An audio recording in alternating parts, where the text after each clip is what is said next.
Ok, pessoal, vamos falar sobre os motores elétricos. Essas máquinas que vêm facilitando cada vez mais as nossas atividades do dia a dia, desde um serviço doméstico simples, como bater a fruta no liquidificador para fazer um suco, ou até mesmo acioná-lo para abrir ou fechar o portão de sua residência ou de um estabelecimento comercial. Sabemos que eles também estão mais presentes na indústria, mas sempre quando olharmos ao redor estaremos nos deparando com uma dessas máquinas elétricas.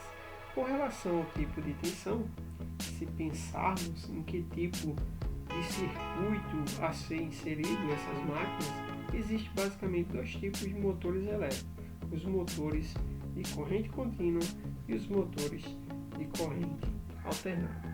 Precisamos saber que o motor elétrico ele converte energia elétrica em energia mecânica. Sobre o tipo de motor que mais iremos falar no momento será o tipo de motores de corrente alternada, que são os mais utilizados nas instalações elétricas prediais. E é de extrema importância para a nossa formação conhecer bem os tipos de motores utilizados nas instalações elétricas. Para entendermos a diferença entre o de corrente contínua e corrente alternada, vamos falar um pouco sobre eles para aprendermos a diferenciá-los. Ok, pessoal? O motor de corrente contínua, ele tem o seu funcionamento dado pela ação do campo magnético produzida pela excitação dos polos do motor pela passagem da corrente contínua. Isso se faz necessário uma fonte de tensão. Ok, pessoal? Os motores de corrente contínua, eles também possuem um custo mais elevado e precisa para o seu funcionamento de uma fonte de corrente contínua, como eu mencionei anteriormente, ou um dispositivo que converta a corrente alternada em corrente contínua para o seu funcionamento. Existem algumas características dos motores de corrente contínua, são velocidades ajustáveis entre grandes limites. Já eles também possuem controles de grande flexibilidade e precisão. Os motores de corrente alternada, eles são os mais utilizados porque a nossa distribuição de energia é feita normalmente em corrente alternada. Os principais tipos de motores de corrente alternada são os motores síncronos, que funcionam com velocidade fixa, utilizando somente para grandes potências, e os motores de indução funcionam normalmente com a velocidade constante, que varia ligeiramente com a carga mecânica aplicada ao eixo. Esses aí são os dois tipos de motores que nós possuímos, tá? A aplicação, eles são aplicados em sistemas de bombeamento de água, bombas comerciais, indústrias, bombas residenciais, bombas centrífugas, compressores, ventiladores, trituradores e máquinas em geral. Os motores de corrente alternada têm o seu funcionamento dado pela alimentação das bobinas no estator, induzindo a corrente através da variação magnética que faz com que seu eixo produza um torque. O controle de velocidade dos motores de corrente alternada são mais difíceis de controlar a velocidade deles. Um dos métodos de variação de velocidade é a variação de sua frequência. Se eu vario a frequência, eu acabo variando a velocidade na extremidade do eixo do motor. Para fazer esse controle de velocidade, nós fazemos através da utilização de inversores de frequência, variando assim a sua velocidade. Aqui vai alguns conceitos básicos sobre motores. Tá? O primeiro conceito que nós vamos ver agora é sobre o conjugado, que também é chamado de torque momento binário, que é a medida do esforço necessário para fazer o motor girar o seu eixo. Tá? A energia e potência mecânica. A energia mecânica ou a potência mecânica. A potência mecânica ela exprime, mede, ok? A velocidade, entre aspas, que a energia é aplicada ou consumida, tá? Já a potência elétrica, energia e potência elétrica, É a energia elétrica ou a potência elétrica que o motor consome, é a energia que realmente será paga, tá pessoal? Será faturada ali na nossa conta de energia. Já a velocidade nominal é a velocidade com que o motor proporciona na ponta de seu eixo, quando ligado com potência, tensão e frequência nominal.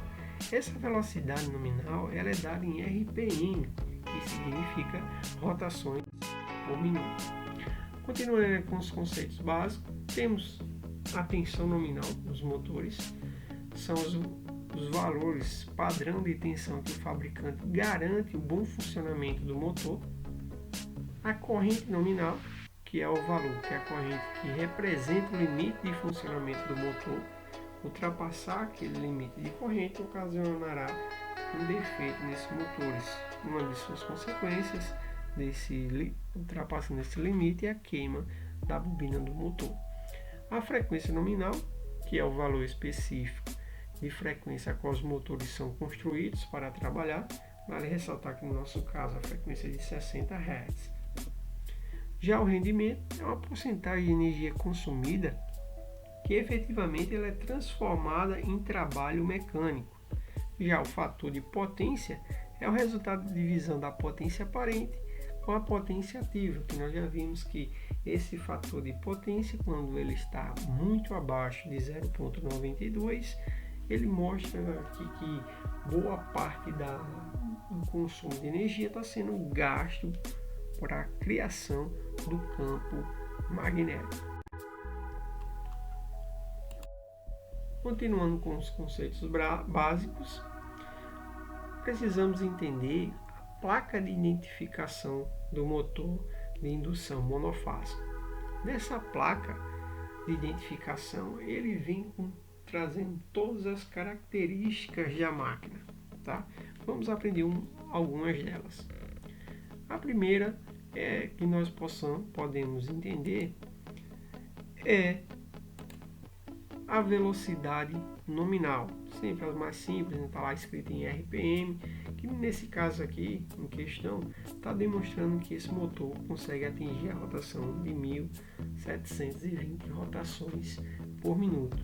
Logo acima dele aqui temos o símbolo da corrente alternada. Sabemos que ele é um motor de corrente alternada e como ele consta aqui apenas o número 1, trata-se de um motor monofásico. Temos aqui a tensão nominal, a qual ele trabalha, nesse caso aqui ele trabalha com duas tensões. Ele pode ser utilizado em um estabelecimento a qual possui a diferença de potencial entre fase e fase de 110 ou fase neutra de 110, tá? Como no nosso caso aqui é monofásico, fase neutra 110 e aqui na nossa região fase neutra 220. Eu posso utilizar ele lá na região sul, onde fase neutra é 110, e posso utilizar na região nordeste, onde fase neutra é 220 volts. Logo abaixo vem a corrente nominal para a ligação em 110. Caso minha tensão nominal seja em 110, ele vai me proporcionar nesse motor uma corrente de 8,4. E se ele for ligado na tensão 220, ele vai consumir uma corrente de 4,2 amperes.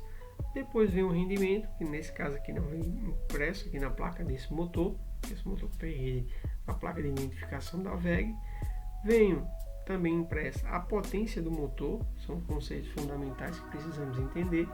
O que está fora do parênteses aqui, pessoal, ó, quilowatts. Então esse motor, a potência elétrica dele corresponde a 0,37 kW. E o que está dentro de parênteses é em HP ou CV.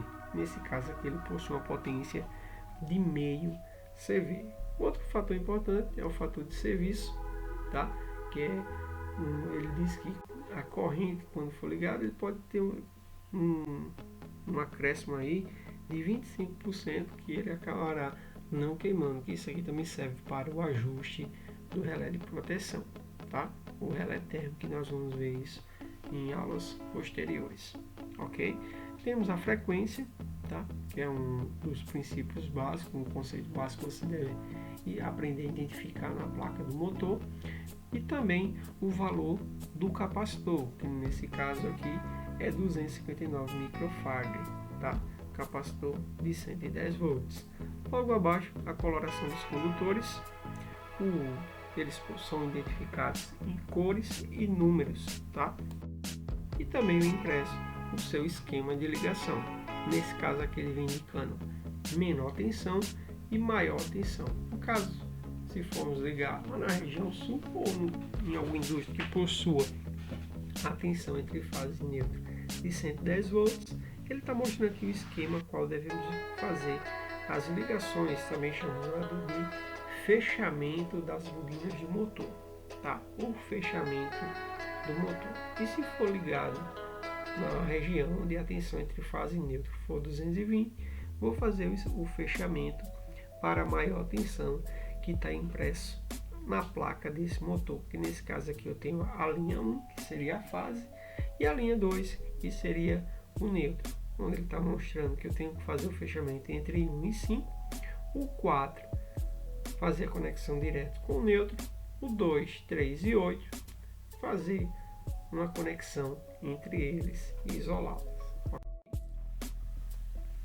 Aqui estou mostrando um diagrama das respectivas ligações, a interpretação também daqueles diagramas de ligações, do esquema de ligação da placa anterior. Aqui está mostrando que se eu ligar em 110 volts, vou fazer a junção, a emenda, a conexão entre 1, 2 e 5, tá? Faz uma conexão com a fase.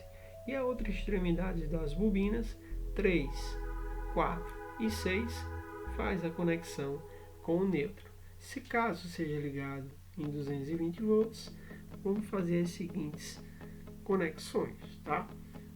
1 vai direto na fase e eu vou ter no final de sua bobina 3, tá? 2, 5, tá? E o 4 vai com 6 e recebe também o neutro, ok, pessoal?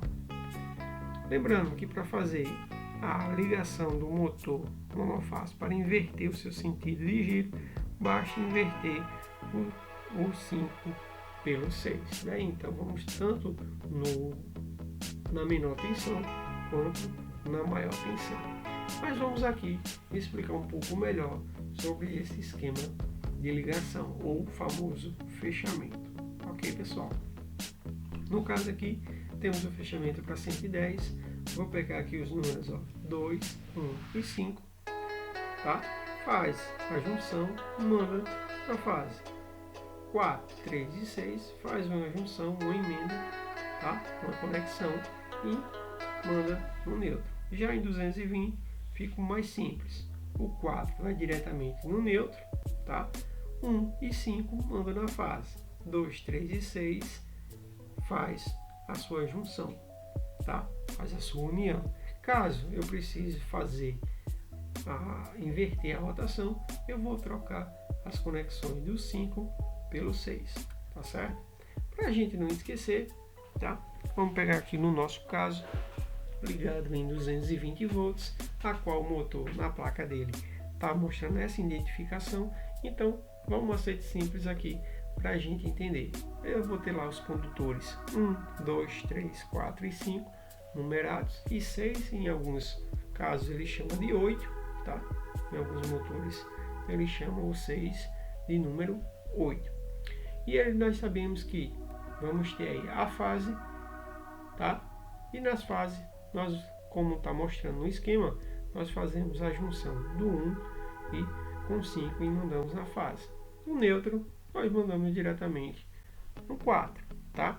E o restante a gente faz a conexão.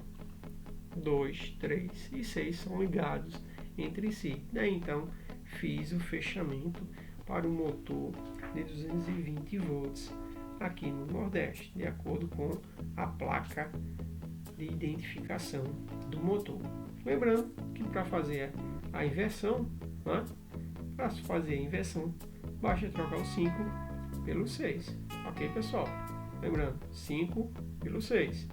Como é que eu vou fazer isso? Desconectar o 5 da fase e conectar o 6, tá? E o 5 juntar com 2 e 3. Beleza? Lembrando, uma vista explodida do motor de indução monofásico com suas partes, tá? Que está mostrando a tampa traseira, os rolamentos, o platinado, o centrífugo, o interruptor centrífugo, tá? O capacitor com a sua proteção, a carcaça do motor, o estator, o rotor, o ventilador, outro rolamento, nós temos os rolamentos dianteiro e traseiro e a tampa. Tudo isso constitui o motor monofásico. E se tratando de suas partes, vamos falar um pouco sobre elas, tá? O rotor pode ser encontrado em dois tipos, o rotor bobinado e o rotor em curto, tá? O rotor bobinado é composto de um núcleo ou um tambor de ferro laminado com ranhuras onde fica alojado os enrolamentos, tá? Já o rotor em curto é o rotor ou gaiola, é formado também ou gaiola de esquilo, como é conhecido, é um núcleo que forma uma forma de tambor onde são alojados internamente barras de alumínio unidas nas suas extremidades por anéis que curto-circuitam os condutores. Ok, pessoal? Tranquilo? Esses aí são os tipos de rotores que nós utilizamos nesses motores. Ok? Temos ainda o estator, que é a passagem da corrente pelo estator gera o campo magnético, fazendo com que o estator produza um torque. O estator ele é composto por um rolamento alojado nas ranhuras, tá? Por um enrolamento alojado em ranhuras que ficam na parte de dentro da carcaça do motor, tá? Perdão aí pelo erro pronunciado, tá certo? Tá aí a amostragem dele através dessa figura, dessa imagem, os enrolamentos com os condutores de cobre e as suas ranhuras. O estator possui um enrolamento principal ou de trabalho e um enrolamento auxiliar, que também é chamado de partida. Ok, pessoal? O motor monofásico de fase auxiliar é um motor de corrente alternada que é acionado pela rede elétrica, usando para acionar máquinas em geral, como bombas d'água, etc. Também conhecido como motor de indução monofásico, tá? Já o motor universal, que é esse carinha aqui, é chamado assim porque tem alguns de seus princípios de construção que funciona tanto em corrente contínua quanto em corrente alternada, tá? Já o motor monofásico de fase auxiliar, ele é composto por um estator com enrolamento principal ou de trabalho e um enrolamento auxiliar de partida, que é utilizado apenas durante a partida e depois ele é desligado. Um rotor tipo gaiola de esquilo com eixo e enrolamentos que se encaixa nos mancais da tampa, um sistema de partida ou de arranque agindo sobre o enrolamento auxiliar. O sistema de partida é composto por um interruptor centrífugo e um capacitor. Em alguns casos, não se utiliza o capacitor auxiliar para a partida como bombas de água. Beleza, pessoal? O motor monofásico de fase auxiliar, existem então dois tipos de motores monofásicos de fase auxiliar: motores partida sem capacitor e motores com partida com capacitor. Os partidas sem capacitor têm seu rolamento auxiliar ligado em paralelo com o enrolamento principal. Após o motor atingir uma alta velocidade de rotação em relação nominal, o interruptor desliga automaticamente o enrolamento auxiliar, deixando assim o motor funcionando apenas com o enrolamento principal. Já os motores com partida capacitor têm seu funcionamento muito parecido com os motores de partida sem capacitor.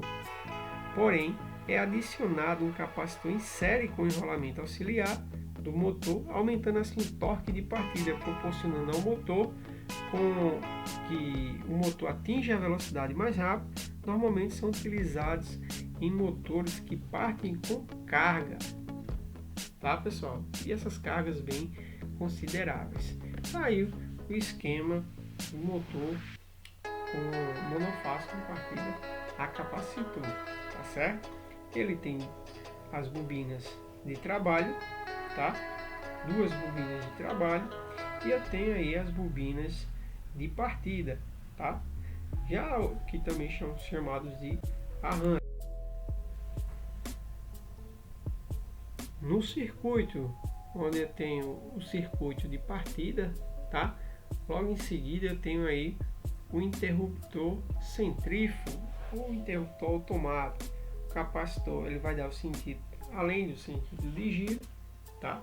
Ajudando aí no sentido do giro, ele vai dar aquele torque, porque eles irão partir com carga, pessoal, beleza? Só relembrando aí, tá pessoal? Nesse motor nós vamos ter as bobinas de trabalho, as bobinas de partida, tá? Com auxílio aqui do capacitor para aumentar o torque, que quando esse motor partir, ao chegar aproximadamente 80% sua rotação nominal, tá? Em alguns casos chega até 90%, certo? E ele acaba abrindo, né?